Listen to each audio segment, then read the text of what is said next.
Nous sommes très déçus, nous les avocats de la défense. Nous espérions que la Cour d'appel allait faire droit aux moyens que nous avons soulevés, allant dans le sens de ce que l'infraction qui était reprochée à notre client Ignace Sossou n'est pas constituée. Mais au délibéré aujourd'hui, la Cour d'appel a partiellement infirmé le jugement de première instance.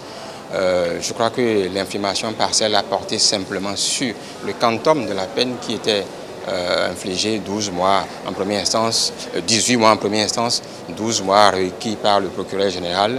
Ils ont coupé la poire en deux. Nous pensons que cette infraction n'est pas constituée. Il n'y a pas matière à dire que l'infraction est constituée. Je crois qu'à cette étape, nous sommes très déçus. Nous allons continuer la bataille parce que nous n'allons pas nous arrêter en si bon chemin.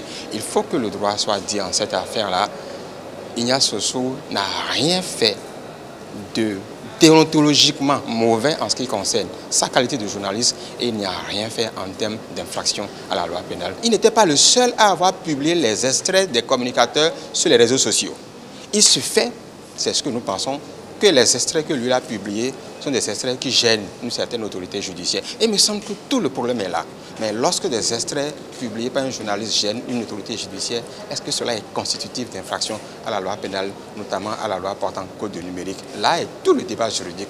Là est tout le débat sur l'application de quelle loi il faut faire en la matière. Est-ce que sa position du journaliste ne l'extrait pas de la position, de l'application de la loi portant code numérique? Tout le débat est là. Parce que, je le répète, il ne peut pas être poursuivi sur la base du code numérique. Nous avons entendu les conseils de la partie civile qu'on doit le considérer comme étant un système citoyen, ce qui n'est pas possible. La législation du Bénin ne le permet pas lorsque le journaliste officie en cette position-là.